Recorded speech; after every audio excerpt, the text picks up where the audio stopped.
खुदावंद मसीह यस्सु में मेरे अजीजों, मैं प्रभु यीशु मसीह के जिंदा मुबारक नाम में आप सबको सलाम अर्ज करता हूं और आज की इबादत में आपको वेलकम कहता हूं।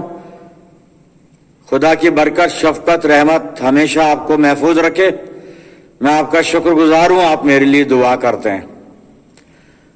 आज के इस अच्छे दिन के लिए, इस मुबारक फेलोशिप के लिए परमेश्वर का धन्यवाद करते हैं। आज जो मनन के लिए है, आप अपनी बाइबल में बिल्कुल आखिरी पुस्तक में चलिए, प्रकाशित वाक्य 2 अध्याय 8 से 11 पद मैं आपके सामने पढ़ रहा हूं।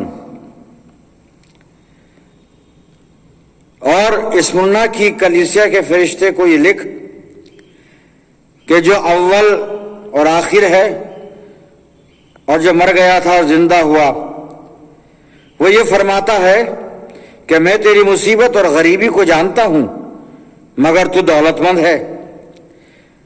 और जो अपने आप को यहूदी कहते हैं और हैं नहीं, बल्कि शैतान की जमात हैं, उनके लान तान को भी जानता हूं। जो दुख तुझे सहने होंगे, उनसे खौफ ना कर।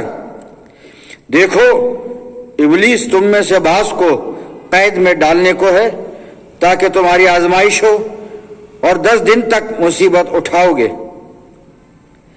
जान देने तक भी वफादार रहे तो मैं तुझे जिंदगी का ताज दूंगा। जिसके कान हो वो सुने कि रूह कलीसियाओं से क्या फरमाता है। जो गालिब आए उसको दूसरी मौत से नुकसान ना पहुंचेगा। खुदावंद की बरकत उसके पाक कलाम के पढ़े जाने पर, सुने जाने पर हो। आमीन। आइए दुआ करें। खुदावंद प्यारे आसमानी बाप, हम तेरे कदमों पर मौजूद हैं, तेरी आवाज को जो इस जिंदा मुबारक कलाम में से निकल कर आती है सुनने के लिए। हमें से हर एक को पाक रूह का मसा अता फरमा कि जब ये कलाम का बीज हमारे दिल की जमीन पर गिरे तो हमारी जिंदगियों में जड़ पकड़े और बेशुमार फल लाए। प्यारे खुदावंद, हमारे चारों तरफ अपने पाक फरिश्तों की सेना का बाड़ा बांधना कि शैतान हमें कहीं से भी दखल ना दे सके। और जब हम इस पाक मजबे पर से उठकर रुखसत होते हैं तो तुझसे बहुत सी रूहानी बरकत लेकर जाने वाले हों।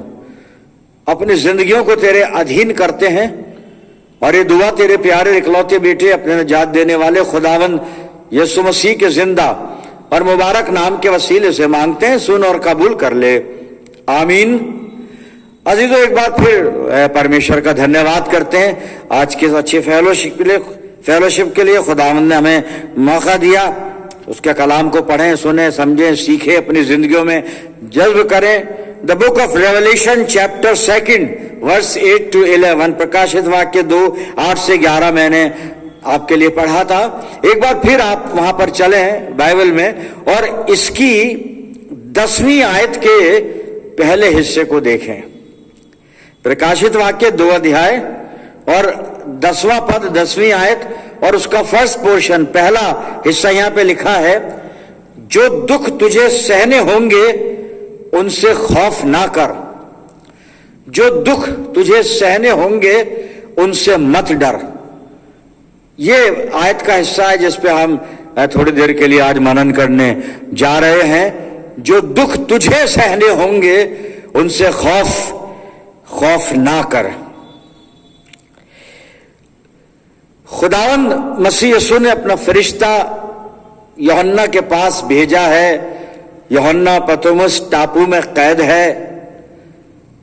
फरिश्ते को जो खुदावंद मसीह यीशु फरमा रहा है वही फरिश्ता यूहन्ना को बताता जा रहा है। यूहन्ना कलम चलाता जा रहा है, लेकिन जो कुछ लिखा जा रहा है खुदावंद मसीह यीशु की तरफ से है।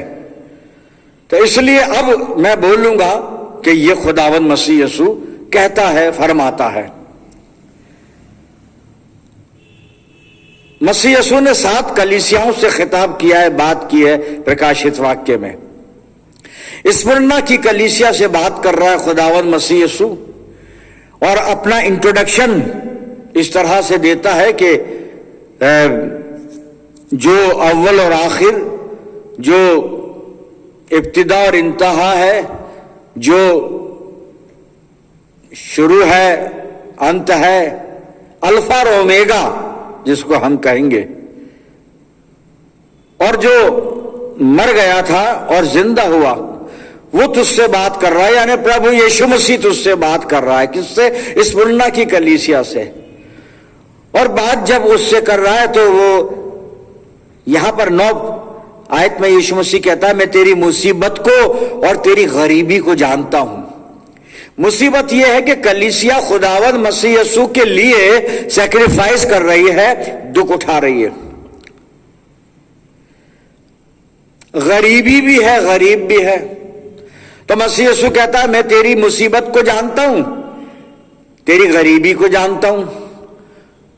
और जो लोग अपने आप को यहूदी कहते हैं और है नहीं बल्कि शैतान की सभा है, वो उनका लानतान वो भी मैं जानता हूं। वो जो तुझ पर लानतान भेजते हैं सब जानता हूं मैं। पर एक बात यहां पर अंडर द ब्रैकेट के बीच में, ब्रैकेट में कही गई है।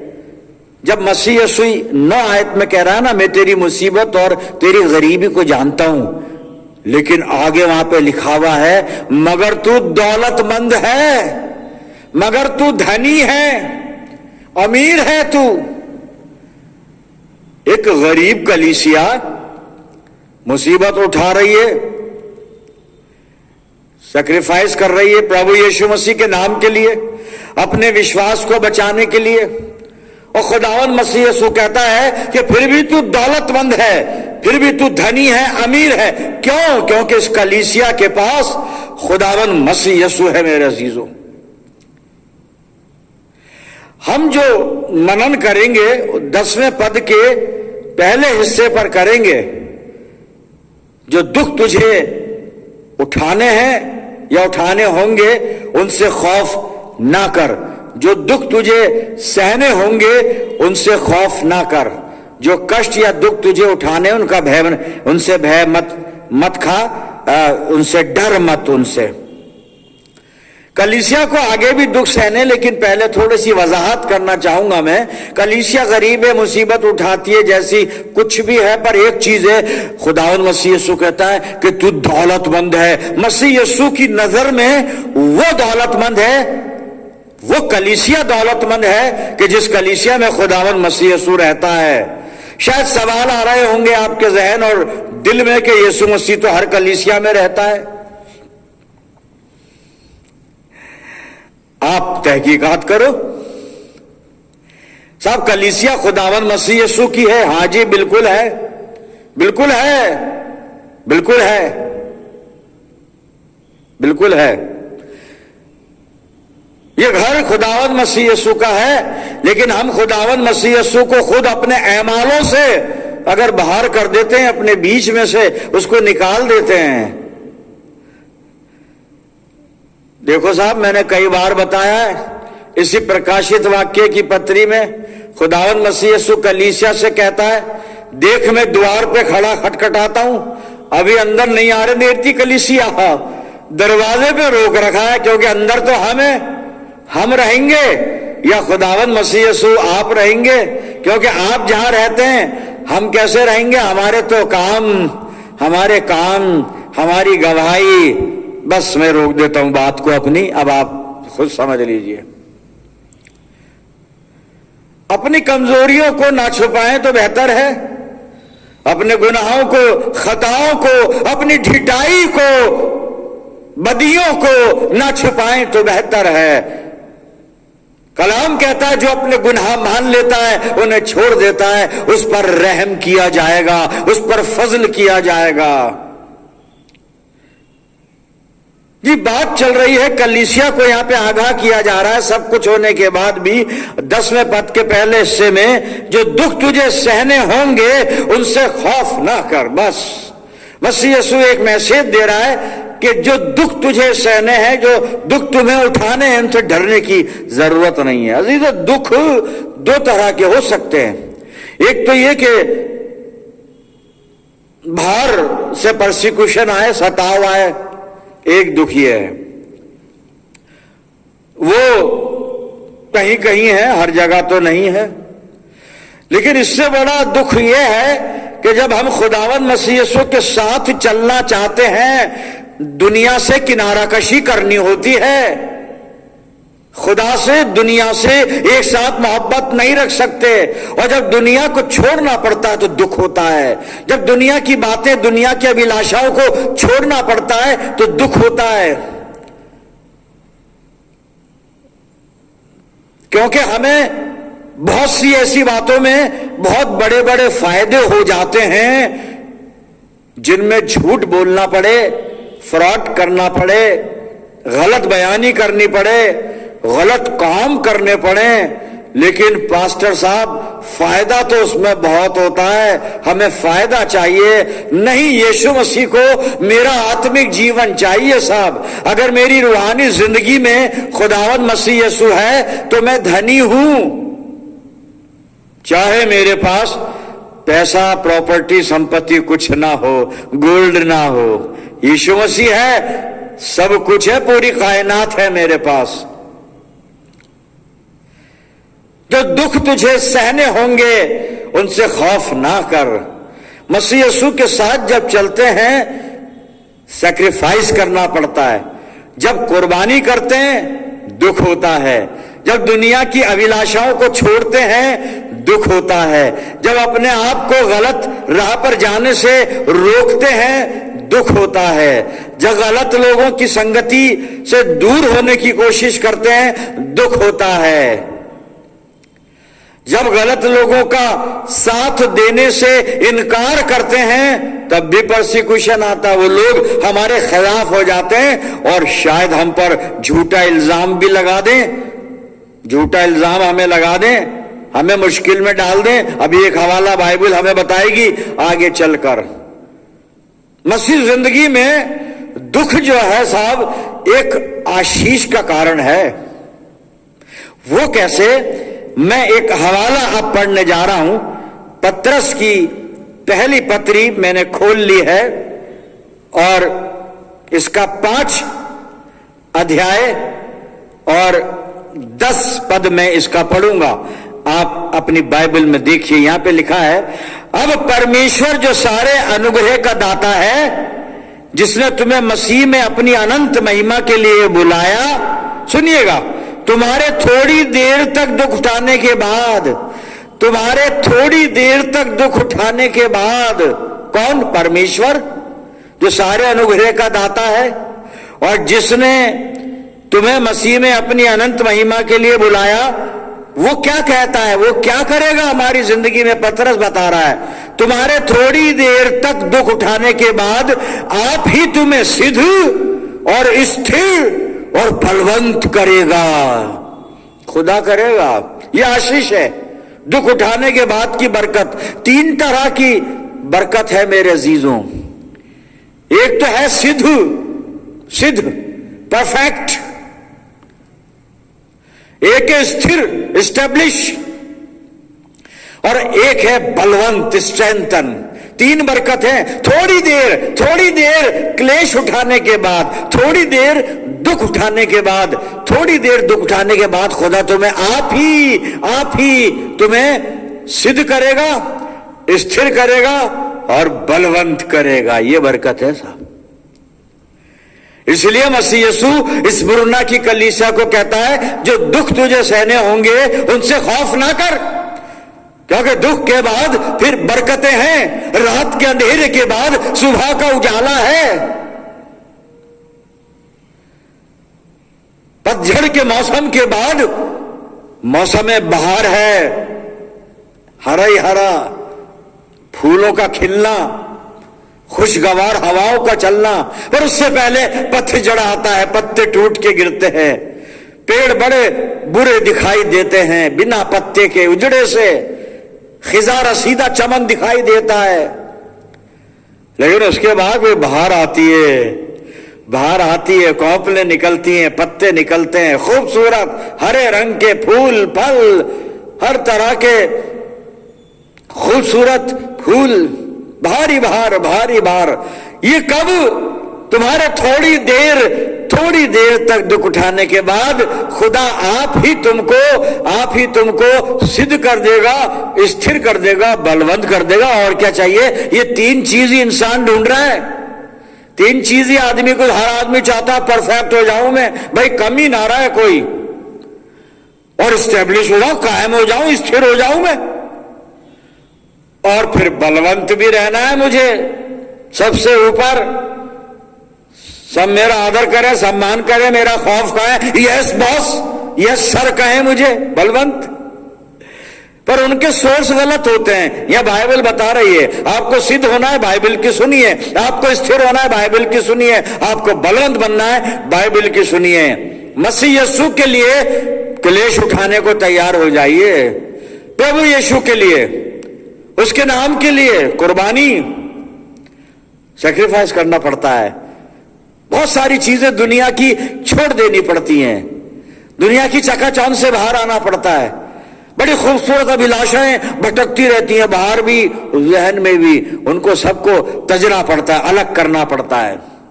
लेकिन दुख पहले आएगा, फिर बरकतें आएंगी। जब बाइबल के अंदर चलते हैं और हवाला अपन देख लेते हैं बाइबल में से। अब उत्पत्ति की किताब मैंने खोली है, बस इसको खोले। 37 अध्याय में याकूब के बेटों का जिक्र है, और याकूब के पास 12 बेटे हैं। 10 जंगल में भेड़ बकरी चराते हैं। उनसे जो दो छोटे हैं यूसुफ, फिर लास्ट का बिन्यामीन घर पे रहते हैं। 10 बड़े भाई बकरी चराने गए हैं, भेड़ बकरी। याकूब ने यूसुफ को बुलाया, जा बेटा, तेरे बेटों की तेरे भाइयों की और मेरे बेटों की खैरियत पूछ करा, कुछ उनके लिए खाने को ले जा। यूसुफ, इनका छोटा भाई 11वें नंबर का, अपने भाइयों के लिए रोटी लेके, अंजीर लेके, किशमिश वगैरह जो भी खाने का बाप ने दिया वो लेके जा रहा है। भाइयों की खैरियत पूछ के आएगा, बाप को बताएगा।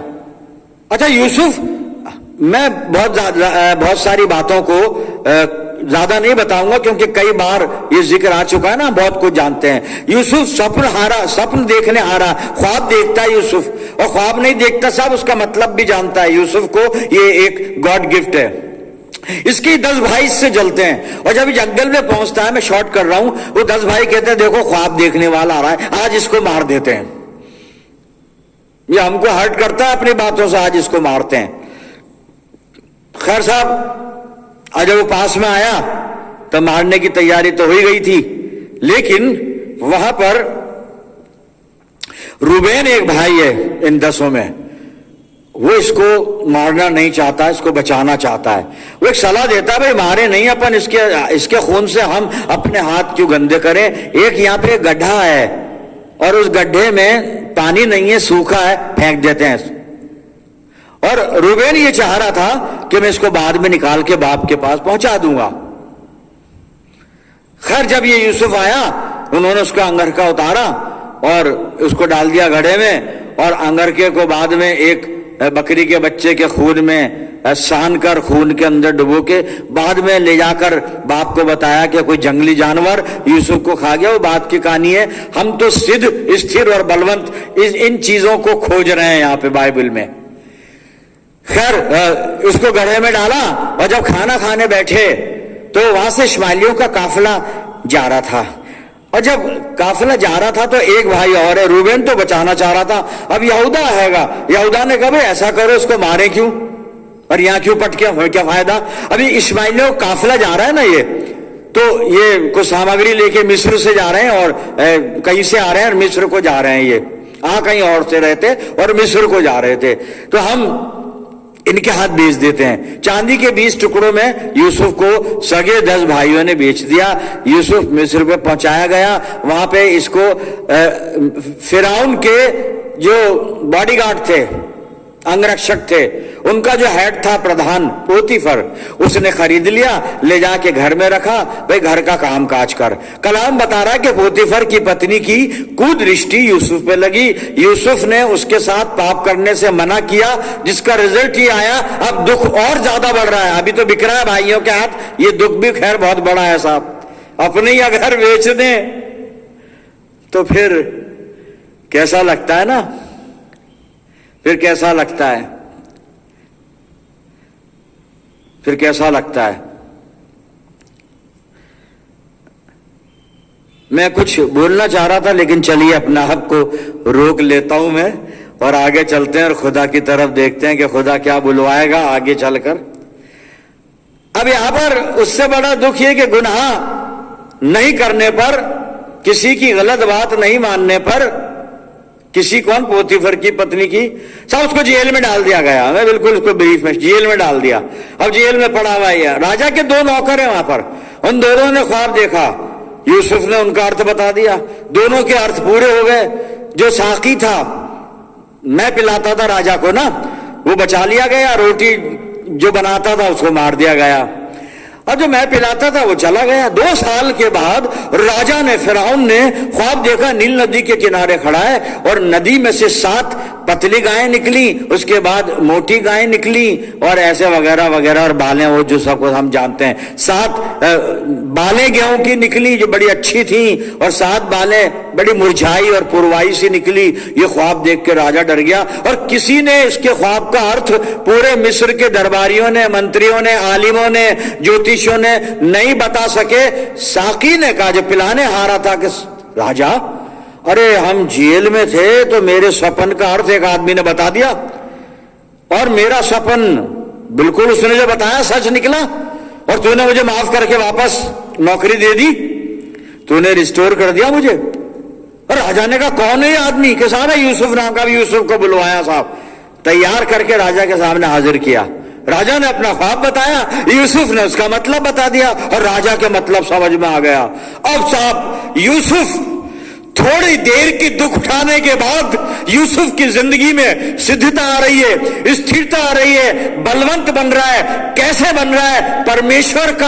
परमेश्वर का अनुग्रह देखिए साहब। कलाम कहता है यीशु मसीह स्मुरना की कलीसिया को कह रहा है, जो दुख तुझे सहने होंगे मत डर। भाई क्यों नहीं डर? यीशु मसीह दुख से सब डरते हैं। फिर पतरस बुजुर्ग होने के बाद लिखता है कलीसियाओं को, थोड़ी देर दुख उठाने के बाद खुदा तुमको आप ही ये करने जा रहा है तुम्हारी जिंदगी में। तुम्हें परफेक्ट करने जा रहा है, तुम्हें एस्टेब्लिश करने जा रहा है, और तुम्हें स्ट्रेंथन करने जा रहा है। दुखों से क्यों घबराए बैठे हो? क्यों घबरा के बैठे हो? बरकतें ले लो खुदा बाप की। 3 बरकतें। यूसुफ को दुख मिले, दिल टूटा है, भाई बेवफा निकले, एक महिला उस पर गलत इल्जाम लगा रही है, 2 साल जेल में निर्दोष आदमी पड़ा हुआ है। राजा ने बुला लिया, राजा के स्वप्न का अर्थ बता दिया यूसुफ ने। अब शुरू होती है वो परमेश्वर की आशीष है, सिद्धता। देखते हैं बारी बारी से देखते हैं यूसुफ के जीवन में। जी, उत्पत्ति की पुस्तक 41 अध्याय 41 चैप्टर खोल लीजिए, और मैं 37 से 39 आयत पढ़ूंगा। सिद्धता 37 वर्स 37 to 39, चैप्टर 41 चलेगा अभी 3 जगह से। उसने अर्थ बता दिया। ये बात फिरौन और उसके सारे कर्मचारियों को अच्छी लगी, इसलिए फिरौन ने अपने कर्मचारियों से कहा, क्या हमको ऐसा पुरुष जैसा ये है, जिसमें परमेश्वर का आत्मा रहता है, मिल सकता है क्या? मिल सकता है। मैं आगे भी पढ़ देता हूं। फिर फिरौन ने यूसुफ से कहा, परमेश्वर ने तुझे इतना ज्ञान दिया है कि तेरे तुल्य कोई समझदार, तेरे बराबर कोई समझदार और बुद्धिमान नहीं है। सिद्ध है तू, यू आर परफेक्ट यूसुफ। आ गई सिद्धता। आप सिद्ध करेगा। यूसुफ थोड़ी ना गया राजा के पास।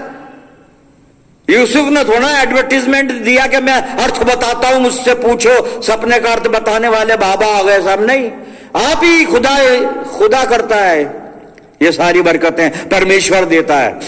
राजा कहता है अपने लिए भी और पूरी अपनी प्रजा के लिए, अरे हम में से कोई इसके जैसा है क्या कि जिसके अंदर खुदा का रूह रहता है? धनी खुदा का रूह जिसके अंदर रहता है। आसपास देखना, कोई ऐसा है क्या जिसमें खुदा का रूह रहता है? देखिएगा, देखें, नीचे से देखना ऊपर तक कोई मिल जाए ऐसा जिसमें खुदा का, हमें तो हमारा रूह रहता है, रूह मेरी खुश होती सिर्फ तेरे हुजूर। जी हां, मेरी रूह है जो खुश हो रही है खुदा के सामने। इसमें परमेश्वर का आत्मा वास किए हुए। साहब बहुत से सोच रहे होंगे, हाँ पास्टर इसी को होली स्पिरिट कहते हैं। जी हां, मुझे पता है होली स्पिरिट। वही तो पूछ रहा हूं मैं कि देखना आसपास कहां पर है होली स्पिरिट, देखिएगा। और जहां है बड़ी मुबारक बात होगी, बड़ी मुबारक बात होगी। बड़ा अच्छा है, खुदा करे ऐसा ही हो। सिद्ध परमेश्वर का आत्मा रहता है। और फिर क्या इसके जैसा, इसके तुल्य बुद्धिमान, समझदार अरे कोई है क्या? नहीं, बिल्कुल नहीं है। सिद्ध आ गई सिद्धता थोड़ी देर दुख उठाने के बाद, 2-2.5 साल का वक्फा, बस सिद्धता आ गई। आगे चलते हैं। दूसरा आशीष थी स्थिरता, स्टेब्लिश। आइए मैं उसके आगे पढ़ रहा हूं जहां से मैंने छोड़ दिया था। 40 पद सुनिए अब, 40 से 42 पद। हम स्थिरता की तरफ जा रहे हैं। सिद्धता मिल गई इसको। अरे कैदी है बादशाह, अरे जेल में पड़ा हुआ था, कैदी है ये तो। नहीं, कैदी नहीं है ये कैदी यीशु मसीह का है। प्रभु यीशु ने इसे कैद किया है, पवित्र आत्मा ने इसको कैद किया है। इसलिए पूरे संसार में ऐसा कोई हो ही नहीं सकता जिसमें खुदा का रूह सकूनत करता है, रहता है मेरे चीजों। जी मैं दूसरा पॉइंट आपके सामने रख रहा हूं, है ना, स्थिरता, स्टेब्लिशनेस। 40 आयत से, इस कारण तू मेरे घर का अधिकारी होगा। फिरौन अब यूसुफ को कह रहा है, पहले तो उसकी सिद्धता बता दी, अब 40 पद से अब उसकी औकात कैसे बदल रही है, उसका स्टेटस कैसे बदलता है, आप देखिएगा साहब, उसका मर्तबा कैसे बदलता है। इस कारण तू मेरे घर का अधिकारी होगा। राजा के घर का अधिकारी? हम अपने घर के अधिकारी नहीं है। घर के सारे लोग कह रहे हैं कि बराबर का हिस्सा है। बच्चे कह रहे हैं पापा हमारा राइट है आपकी संपत्ति पे है, आपका अकेला नहीं, हमारा भी राइट है। हम तो अपने राइट पर ध्यान दिए हुए। भाई भाई से लड़ रहे हैं, मेरा भी राइट है पापा की संपत्ति में। भाई बहन से लड़ रहा है, बहन भाई से लड़ रही है। कोर्ट केस चल रहे हैं। अधिकारी कि हम भी अधिकारी है। राजा कह रहा है तू मेरे घर का अधिकारी, आज से मेरे घर का अधिकारी।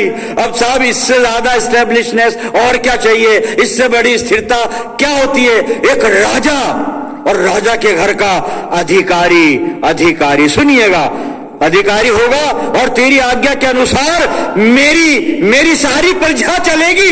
तेरी यूसुफ तेरी आज्ञा चलेगी, मेरे राज में तेरी आज्ञा चलेगी, मेरी नहीं। अब इससे बड़ी स्थिरता क्या चाहिए, इससे बड़ी सिद्धता क्या चाहिए? तेरी आज्ञा के अनुसार मेरी सारी प्रजा चलेगी। मैं आगे तक पढ़ूंगा 42 पद तक। केवल राज गद्दी के विषय में मैं तुझसे बड़ा ठहरूंगा। मामला गद्दी का है, गद्दी छोड़ने में बड़ा दुख होता है।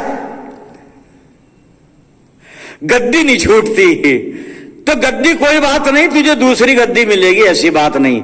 और तेरे को तो गद्दी क्या, तुझे तो स्वर्ग का सिंहासन मिले हुए यूसुफ, वो मिला हुआ है तुझे। तो इस गद्दी का क्या करेगा? आज है कल नहीं है। मेरे से पहले कोई दूसरा बैठा था, मेरे बाद कोई दूसरा बैठेगा।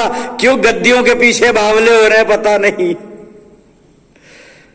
सिर्फ कहता कि राजगद्दी के विषय में मैं तुझसे बड़ा ठहरूंगा। मैं 41 पर सुनेगा। फिर फिरौन ने यूसुफ से कहा, सुन मैं तुझको मिस्र के सारे देश के ऊपर अधिकारी ठहरा देता हूं। तो फिरौन ने अपने हाथ से अंगूठी निकाल के यूसुफ के हाथ में पहना दी और उसको बढ़िया मलमल के वस्त्र पहना दिया और उसके गले में सोने की चैन डाल दी। स्थिरता क्या चाहिए भाई यूसुफ? अब क्या चाहिए? राज मिल गया, पाठ मिल गया, गद्दी मिल गई, अरे हाय हाय क्या चाहिए, सोना मिल रहा है, चांदी मिल रही है? स्थिर हो गया। सिद्ध तो था ही, है ना, सिद्ध तो था, तो सिद्धता नजर आई राजा को। राजा ने कहा भाई ये परफेक्ट पर्सन मिला है, अब सही है, अब इसको स्थिर कर दो बस, अब मेरी क्या जरूरत है, ये आ गया इतना इतना अक्लमंद आदमी जी। तीसरा पॉइंट, बलवंत। 43 से 44 पद पढ़ रहा हूं मैं, मैंने कहा था जेनेसिस 41 में देखेंगे सारे हवाले हम, तो जी 43 और 44 वर्ष। और उसको अपने दूसरे रथ पर चढ़वाया, रथ पर बिठा दिया राजा ने। 2 रथ थे ना राजा के पास, एक पे खुद बैठा, दूसरे पे उसको बिठा दिया, उस पे बिठा दिया, बिल्कुल अपने साथ साथ, मेरे साथ रहेगा, मेरे बराबर का है तू। दूसरे रथ पर चढ़वाया और लोग उसके आगे आगे ये प्रचार करते चले कि घुटने टेक कर दंडवत करो, यूसुफ को दंडवत करो, बलवंत है ये, इससे बढ़कर बलवंत सारी प्रजा दंडवत कर रही है, बलवंत, दंडवत करो। और उसने उसको मिस्र के सारे देश के ऊपर, अब यहां लिखा है, प्रधानमंत्री ठहराया।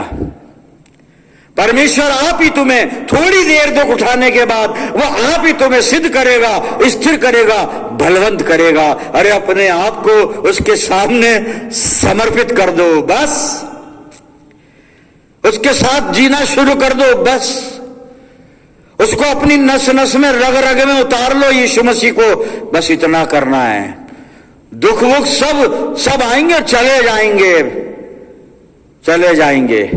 जबूर का लिखने वाला, आखिरी हवाला है 66, भजन संहिता 66, साम 66, 10 से 12 पद में अपना दुख बयान कर रहा है, अपना दुख बता रहा है। सुनिएगा जबूर का लिखने वाला, क्योंकि हे परमेश्वर तूने हमको जांचा, टेस्टिंग जरूरी है।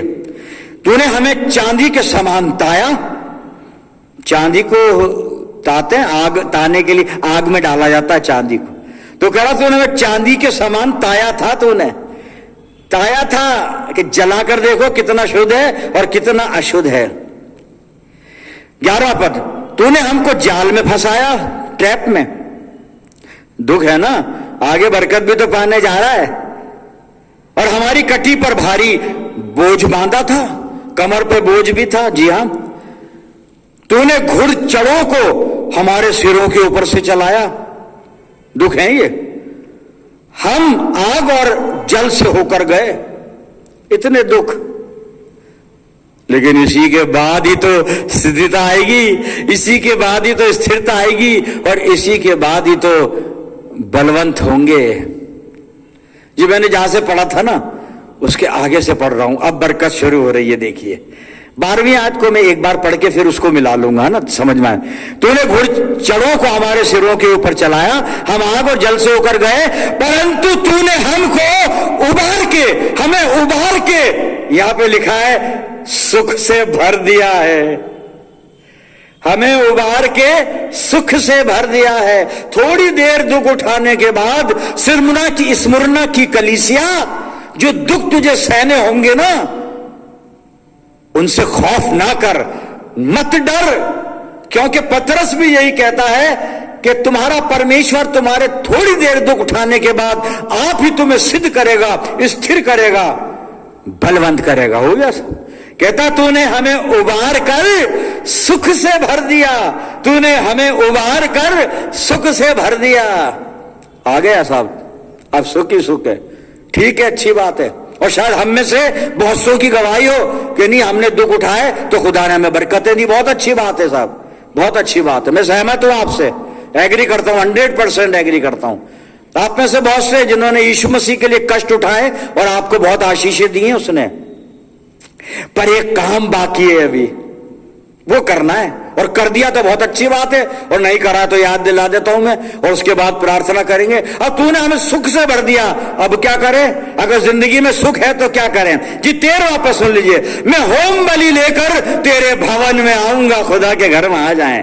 होम बलि शुक्रगुजारी, नोट नहीं, पैसे नहीं, चांदी नहीं, शुक्रगुजारी, टूटा मन, हम्बल हार्ट, मैं होम बलि लेकर तेरे घर में आऊंगा और मैं उन मन्नतों को तेरे लिए पूरी करूंगा। 14 पद में भी लिखा है, जो मैंने मुंह खोल कर मांगी थी, खुदा के घर में आके शुक्रगुजारी करूंगा। मेरे अजीजों, हम शुक्रगुजारी की रूह में आकर उसका धन्यवाद करें, उस पर आंखें लगाए रहें, उस पर नजरें लगाए रहें। हमारा खुदा है, हमारी जिंदगियों का खालिक और मालिक है, बरकतें देने जा रहा है आपको सिद्धता, परफेक्शन देने जा रहा है, स्थिर करने जा रहा है, एस्टेब्लिश। आप बलवंत होने जा रहे हैं। उसका धन्यवाद करने के लिए तैयार हो जाइए। पवित्र आत्मा आपकी अगुवाई करे। आइए दुआ करें। प्यारे आसमानी बाप, हम धन्यवाद करते हैं जिंदा मुबारक कलाम के लिए, जो खुदावन हमें मसीह जिंदगी में जीना सिखाता है। आज जो कुछ भी वचन ने हमें सिखाया, समझाया, होने दे कि हम पवित्र आत्मा की अगुवाई में होकर तेरे वचन का पालन करें। और प्यारे प्रभु परमेश्वर, तेरी बरकतों में बने रहें और हमेशा तेरे शुक्रगुजार रहें। पिता परमेश्वर, अपनी जिंदगियों को हम तेरे हवाले करते हैं। मैं दुआ करता हूं जितने लोग मेरे साथ इस दुआ में हैं, इन सब अजीजों पर तेरी शफकत, रहमत और बरकत का साया हमेशा बना रहे। पिता परमेश्वर, हम सब मिलकर पूरे आलम के लिए दुआए खैर करते हैं। प्यारे आसमानी बाप, आने वाले समय में हमारी अगुवाई करना। खुदावंद मसीह यस्सु के जिंदा और मुबारक नाम के वसीले से ये दुआ मांगते हैं। सुन और कबूल कर ले, आमीन। अब हमारे खुदावंद मसीह यस्सु का फजल, खुदा बाप की मोहब्बत, पाक रूह की रिफाकत और शिराकत हम में से हर एक के साथ, तमाम ईमानदारों के साथ, हमारी सब कलीसियाओं के साथ अब से लेकर हमेशा तक होती रहे। आमीन।